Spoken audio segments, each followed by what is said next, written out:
Good morning all of you, सभी students को सुप्रभात, नमस्ते। जैसा कि आपको सभी को विदित है, हमारा त्यौहार जो दीपावली है, तो आज हम ये हमारा दीपावली से पहले वो लास्ट वीडियो है, उसके बाद में अपने महाविद्यालय की 8 नवंबर से लेकर 18 नवंबर तक महाविद्यालय का अवकाश रहेगा। तो अब आपके वीडियो नहीं आएगा, वो 19 नवंबर को वीडियो आएगा। और दीपावली के इस पावन पर्व की आप सभी को और आपकी पूरी फैमिली को बहुत बहुत बधाई और अग्रिम शुभकामनाएं। ये जो दीपोत्सव का त्यौहार है, ये आपके जीवन में समृद्धि और आनंद भर दे, यही मैं ईश्वर से प्रार्थना करता हूँ। धन्यवाद। अब हम अपनी कक्षा को शुरू करते हैं। हम आदर्शवाद के प्रमुख सिद्धांत तथा मान्यताएं हैं, आदर्शवाद के बारे में हम पढ़ चुके हैं। आज हम आदर्शवाद के प्रमुख सिद्धांत तथा मान्यताएं हैं, इनका अध्ययन करेंगे। तो आदर्शवादी सबसे पहले ये मानते हैं राज्य एक नैतिक संस्था है। आदर्शवादी मानते हैं कि राज्य एक क्या है, नैतिक संस्था है। हमने जब प्लेटो, अरस्तु, इसके जो प्रारंभ है आदर्शवाद का, उनके विचारों में है, हमारे को आदर्शवाद जो विचारधारा है वो देखने को मिलती है। और आदर्शवाद है या जो आदर्शवादी दृष्टिकोण है, राज्य को क्या मानता है, एक नैतिक संस्था मानता है कि राज्य है वो नागरिकों का क्या करता है, नैतिक विकास करता है।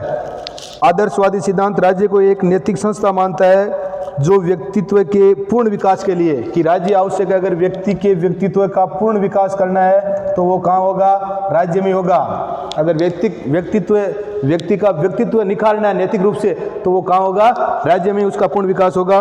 राज्य में रहकर मनुष्य का पूर्ण नैतिक विकास संभव है। राज्य में रहकर ही मनुष्य का जो पूर्ण नैतिक विकास है वो संभव है। राज्य के बाहर या दूसरी कोई ऐसी संस्था नहीं है जहाँ पर व्यक्ति का नैतिक रूप से क्या हो सके, विकास हो सके। दूसरी जो इसकी विशेष, जैसे बर्नार्ड बोसंके है, बर्नार्ड बोसंके ने एक बोला है कि राज्य एक नैतिक विचार का मूर्त रूप है। बर्नार्ड बोसंके ने कहा है कि राज्य एक नैतिक विचार का मूर्त रूप है। बर्नार्ड बोसंके, इन्होंने क्या कहा कि राज्य एक नैतिक विचार है, इसका क्या है, मूर्त रूप है। राज्य विश्वव्यापी संगठन का एक अंग न होकर समस्त नैतिक, बोलता है कि समस्त जो नैतिक संसार है इसका राज्य क्या है, अभिभावक है। ये बात कौन बोलता है, बर्नार्ड बोसंके बोलता है। तो इस बात का ध्यान रखना है। बर्नार्ड बोसंके ने कहा राज्य एक नैतिक विचार का मूर्त रूप है। राज्य विश्वव्यापी संगठन का एक अंग न होकर समस्त नैतिक संसार का क्या है, अभिभावक है। दूसरा है राज्य साध्य है। दूसरी जो इसकी विशेषता है वो है या सिद्धांत है, राज्य है वो साध्य है, साधन नहीं। साध्य का मतलब होता है लक्ष्य, उद्देश्य, और साधन है जिसका हम क्या करते हैं, उपयोग करते हैं हमारे लक्ष्य को प्राप्त करने के लिए। आदर्शवादियों के अनुसार राज्य एक साधन नहीं बल्कि साध्य है। उसकी सत्ता और अधिकार सर्वोपरि है। राज्य की जो सत्ता और अधिकार है वो क्या है, सर्वोपरि है। राज्य है वो सर्वोच्च संस्था है। राज्य का अपना व्यक्तित्व और इच्छा होती है। राज्य प्रमुख होता है। ये कहते हैं कि राज्य ही प्रमुख होता है और व्यक्ति क्या होता है, गौण होता है, क्योंकि राज्य में रहकर ही व्यक्ति का क्या होता है, पूर्ण विकास होता है। राज्य नागरिकों से अपना सर्वस्व बलिदान कर, राज्य है वो नागरिकों से अपना सर्वस्व है, अपना सब कुछ त्याग करने के लिए या बलिदान करने के लिए क्या कर सकता है, आह्वान कर सकता है, या उसको जरूरत महसूस होए तो वो इस बात की क्या कर सकता है, मांग कर सकता है। वेपर ने कहा है राज्य स्वयं एक साध्य है। वेपर ने क्या कहा है, वेपर एक विचारक है जिसने कहा राज्य स्वयं क्या है, साध्य है। राज्य स्वयं साध्य मतलब लक्ष्य है। वेपर ने कहा राज्य स्वयं है वो एक साध्य है, ये आत्मा की उच्चतम व्याख्या ही नहीं वरन अंत। वेपर ने कहा कि राज्य है वो आत्मा की उच्चतम व्याख्या ही नहीं वरन उच्चतम उपलब्धि है। तो इस प्रकार राज्य क्या है, सर्वोच्च संस्था है। आदर्शवादी राज्य को क्या मानते हैं, सर्वोच्च संस्था मानते हैं। तीसरा है वो राज्य अनिवार्य है।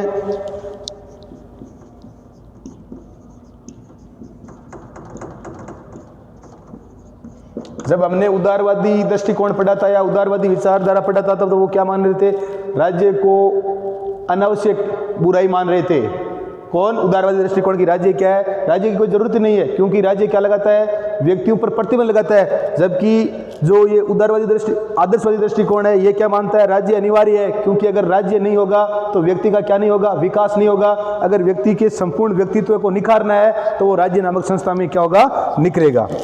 आदर्शवाद राज्य को व्यक्ति के लिए अनिवार्य मानता है। राज्य से पृथक व्यक्ति का ये बोलता है कि राज्य से अलग, राज्य से पृथक जो व्यक्ति है इसका क्या नहीं है, जीवन और संभव नहीं है। इसलिए राज्य क्या होना चाहिए, अनिवार्य होना चाहिए। राज्य के बाहर व्यक्ति के व्यक्तित्व का पूर्ण विकास नहीं हो सकता।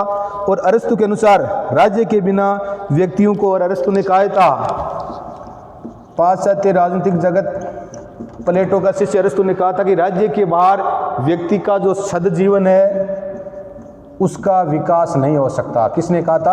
अरस्तु ने कहा था। अरस्तु ने कहा था कि राज्य के बिना व्यक्तियों को सदजीवन, राज्य के बिना व्यक्तियों को जो ये सदजीवन है ये प्राप्त नहीं हो सकता। तो इस बात का ध्यान रखना है। आदर्शवाद के अनुसार राज्य क्या है, अनिवार्य है। अगली जो विशेषता है वो है राज्य सर्वशक्तिमान है।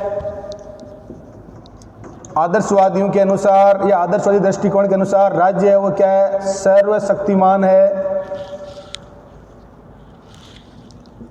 क्योंकि आदर्शवाद ऐसा दृष्टिकोण है जो राज्य को क्या मानता है, सर्वोपरि संस्था मानता है।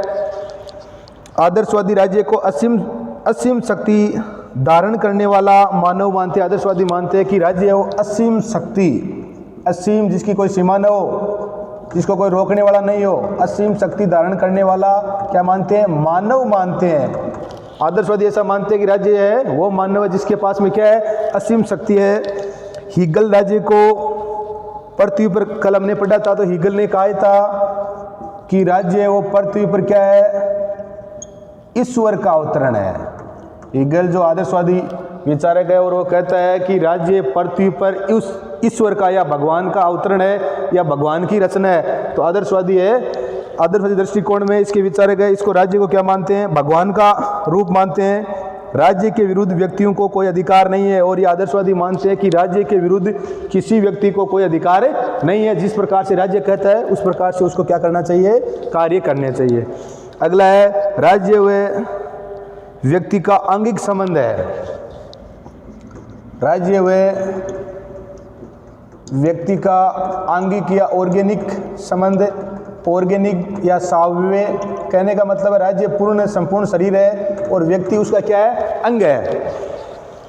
राज्य व व्यक्ति का वही संबंध है जो शरीर और उसके अंगों का, जैसे संपूर्ण शरीर है और शरीर के जो अंगों का हमारे शरीर से संबंध है, तो वही संबंध किसका है, राज्य और व्यक्ति का है। तो इसलिए राज्य है वो संपूर्ण शरीर है। तो अगर अपन संपूर्ण शरीर सही है तो ही अपने अंग क्या होंगे, सही होंगे या विकास कर पाएंगे। तो इस बात का ध्यान रखना है। राज्य समष्टि अपने अवयवों से सदैव अधिक बड़ी और महत्वपूर्ण होता है। जिस प्रकार अवयवों की सार्थकता शरीर का अंग बने रहने में है, उसी प्रकार व्यक्ति का सारा महत्व है वो किस में है, राज्य के। जिस प्रकार से अपने हाथ है, पैर है, आंख है, इसका किस में, शरीर में ही है, उसी प्रकार व्यक्ति का महत्व भी किस में है, राज्य में है। अगली जो इसकी मान्यता है वो है राज्य सामान्य इच्छा का प्रतीक है।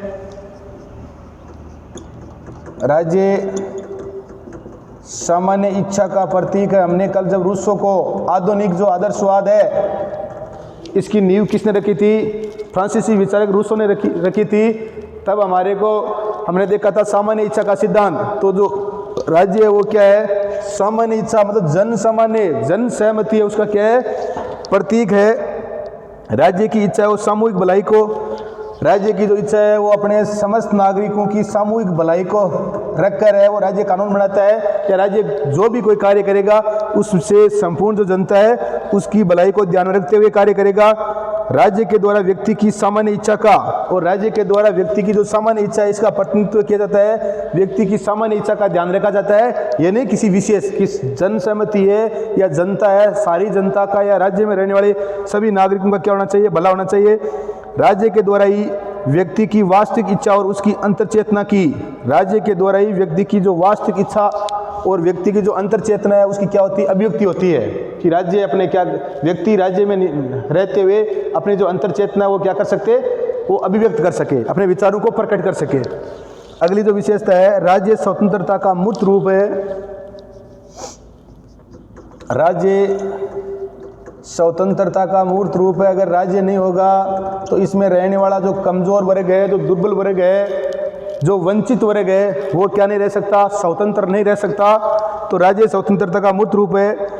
आदर्शवाद के अनुसार राज्य की इच्छा अनुसार कार्य करना ही क्या है, स्वतंत्रता। आदर्शवाद ऐसा कहता है कि जिस प्रकार से राज्य कहता है उसी के अनुसार कार्य करना ही क्या है, स्वतंत्रता है। कौन कहता है आदर्शवाद?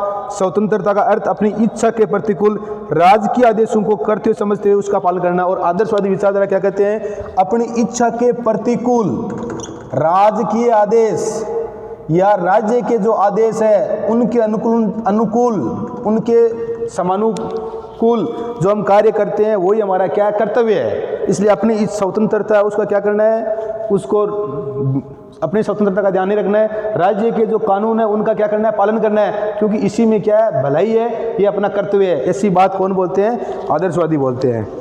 स्वतंत्रता का उद्देश्य व्यक्ति के विकास के लिए अधिकाधिक अवसर प्रदान करना है और ये अवसर राज्य के द्वारा ही व्यक्ति को अधिक से अधिक अवसर मिले, ये बात स्वतंत्रता कहती है। और ये अवसर राज्य में व्यक्ति को राज्य में मिलेंगे। अगर राज्य नहीं होगा तो व्यक्ति को स्वतंत्रता के जो अवसर है वो नहीं मिलेंगे, क्योंकि राज्य में वंचित वर्ग भी होता है। अगला है, राज्य समाज से पृथक या अलग नहीं है। अगली जो मान्यता है वो राज्य समाज से पृथक नहीं है। अगली जो मान्यता है इसमें है, कुछ विद्वान ये मानते हैं कि राज्य और समाज में कोई भेद नहीं है। कुछ विद्वान ऐसे या आदर्शवादी दृष्टिकोण है, इसमें कहते हैं कि राज्य और समाज में कोई भेद नहीं है। समाज राज्य से पृथक कोई संस्था नहीं है, या एक ही संस्था के दो नाम है। समाज का अस्तित्व किस में निर्भर है? तो ये समाज और राज्य दोनों क्या है, पृथक नहीं है, दोनों क्या है, दोनों अंतर संबंधित है, दोनों एक दूसरे के पूरक है। समाज ही राज्य और राज्य ही क्या है, समाज है। तो इस बात का ध्यान रखना है। एक ही संस्था के दो नाम हो सकते हैं, और समाज का जो अस्तित्व है वो किस में निर्भर है? समाज का जो अस्तित्व है वो राज्य नामक संस्था में क्या है, निर्भर है। इस बात का ध्यान रखना है। तो हमने आज हमारा जो ये क्लास थी इसमें हमने आदर्शवाद जो सिद्धांत है इसकी मान्यताओं का अध्ययन किया है। तो आदर्शवाद की जो प्रमुख ये मान्यताएं हैं, राज्य एक नैतिक संस्था है। बर्नार्ड बॉस्के ने कहा कि राज्य एक नैतिक विचार का क्या है, मूर्त रूप है। दूसरा, राज्य साध्य है, साधन नहीं है। राज्य को क्या माना गया है, लक्ष्य माना गया है। राज्य वो सर्वोपरि या सर्व प्रमुख क्या है, संस्था है। राज्य अनिवार्य है। आदर्शवादी दृष्टिकोण मानता है कि राज्य अनिवार्य है। और अरस्तु ने यहाँ तक कहा है कि सद्जीवन को अगर प्राप्त करता है, या सद्जीवन को अगर हम प्राप्त तभी कर पाएंगे जब क्या होगा, राज्य होगा। अगली जो विशेषता है, राज्य सर्वशक्तिमान है। राज्य से शक्ति, या राज्य के पास क्या होती है, असीम शक्ति होती है। हीगल ने राज्य को क्या बताया, पृथ्वी पर ईश्वर का अवतरण बताया है। अगला वो राज्य व व्यक्ति आंगिक संबंध है। जिस प्रकार से हमारे शरीर और अंगों में संबंध होता है उसी प्रकार से राज्य और व्यक्ति में क्या है, क्योंकि जो शरीर है वो तो क्या राज्य है, और उसके अंग है वो क्या है, व्यक्ति है। अगला जो है, राज्य सामान्य इच्छा का प्रतीक। रूसो को हमने पढ़ा था, तो उसने सामान्य या जन इच्छा का सिद्धांत दिया था। तो राज्य में सभी नागरिकों की इच्छाओं का ध्यान रखा जाता है। अगला, राज्य स्वतंत्रता का मूर्त रूप है। राज्य वो क्या है, स्वतंत्रता का मूर्त रूप है। और व्यक्ति को अपनी स्वतंत्रता का ध्यान नहीं रखते हुए राज्य के जो कानून है उसका क्या करना चाहिए, पालन करना चाहिए, क्योंकि सभी की इसमें क्या होती है, भलाई होती है। और राज्य से समाज, राज्य है वो समाज और राज्य दोनों क्या है, अंतर संबंधित है। तो आज हमने आदर्शवाद के जो प्रमुख सिद्धांत और मान्यताएं हैं उनका अध्ययन किया। अब हम दीपावली बाद में जब लौटेंगे तो आदर्शवाद जो अध्ययन है इसमें हम आगे है, आदर्शवाद के संप्रदाय है उसकी हम चर्चा करेंगे। तो हमारे इस वीडियो को लाइक, शेयर और सब्सक्राइब करते रहो। और जो ये आपको अवकाश का समय मिला है इसमें वीडियो को ढंग से देखकर जो कोई वंचित रह गया वो बढ़िया तैयारी कर लेना। और एक बार पुनः आपको दीपावली की बहुत बहुत हार्दिक बधाई और शुभकामनाएं। जय हिंद, जय भारत।